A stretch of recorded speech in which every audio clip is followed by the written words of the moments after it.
केरला से आने के बाद दोस्तों इस रानी ने फिर धोखा दे दिया। देखो वाटर बॉडी का पाइप फट गया। ये पाइप बहुत मुश्किल से मिलती है। क्या बताऊं, मतलब इतना रोना आ गया कि मतलब न रो सकता हूं न किसी को बता गाड़ी का सकता हूं। जैसे ही वाटर बॉडी का पाइप लगा के आगे निकले हैं, देखे हैं एक बस और एक ट्रक में बहुत ही खतरनाक तरीके से एक्सीडेंट हो रखा था दोस्तों। ऐसे भी गाड़ी क्या चलाना जो एक दूसरे ड्राइवर साथी की गाड़ी को आपस में ही नुकसान कर रहे हैं। ये बस वाले की सरासर गलती है। सारी बस निकाल के और पीछे से जो है बस को टेढ़ी कर दी। और ट्रक ड्राइवर भाई साहब जो थे बहुत अच्छे इंसान थे, उन्होंने ना तो बस ड्राइवर को गाली दिया, ना मारा, ना पीटा। और फिर उसके बाद में उनको समझाते हुए जो है निकल गए आगे को। पर मैं सभी ड्राइवर भाइयों से कहना चाहूँगा, भाइयों ड्राइवर भाइयों में आपस में एक दूसरे को दुश्मनी ना करें, एक दूसरे की गाड़ी को नुकसान ना पहुँचाए। इससे आपकी और ड्राइवर साथियों की जो है इमेज ख़राब होती है। लोग बोलते हैं कि भाई जब ड्राइवर में आपस में ही एकता नहीं है तो मारो मारो मारो मारो, खूब मारो। समझ रहे भाई।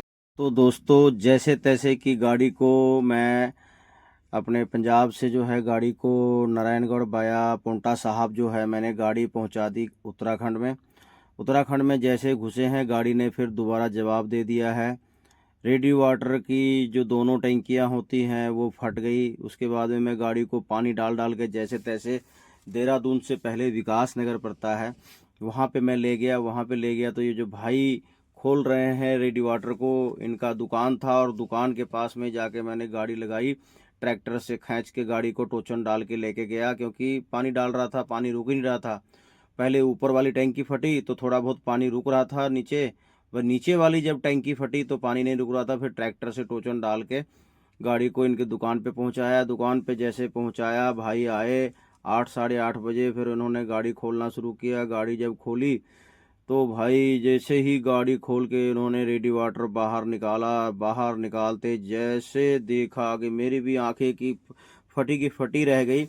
उसके बाद में दोस्तों टंकी खोला। टंकी ये देखें आपकी कैसे ही मतलब कि बिल्कुल जाम होके ऐसे टंकी फटा। पहले ये जो पाइप लगाते हैं मुंह वो फट गया। फटने के बाद में जब भाई ने रेडी वाटर को खोलना शुरू किया और जैसे ही रेडी वाटर खुला और उन्होंने दिखाया भाई पूरा कचरा ही कचरा, पत्ते ही पत्ते।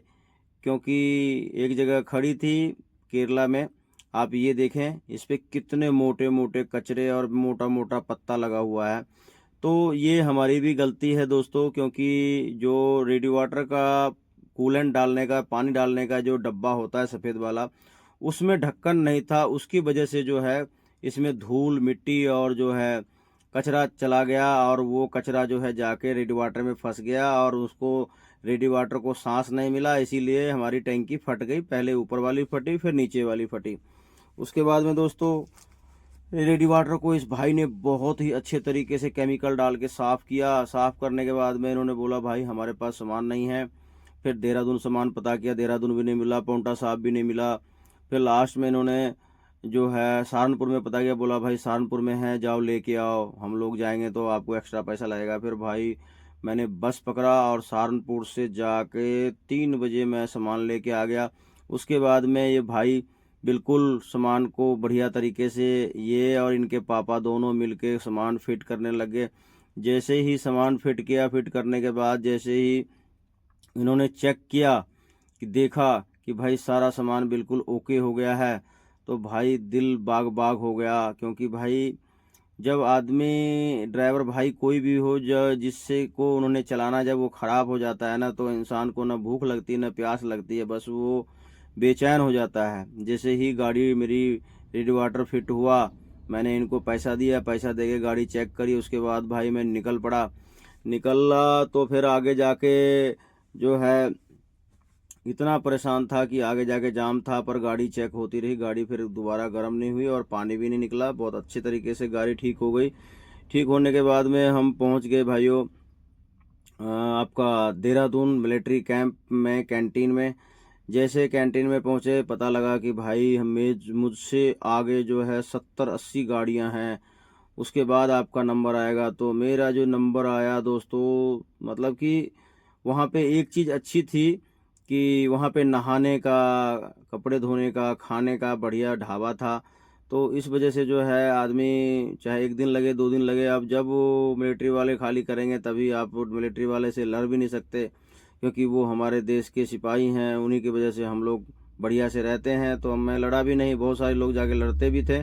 तो फाइनली मेरी गाड़ी ये देखें मिलिट्री की पार्किंग में लग गई है, और पार्किंग में लगने के बाद में मैं 2-3 बार गया मिलिट्री वाले भाई साहब लोग के पास। उन्होंने बोला आप बार बार मत आओ, आपके पास जो है जब आपकी गाड़ी खाली करनी होगी वो आ जाएंगे।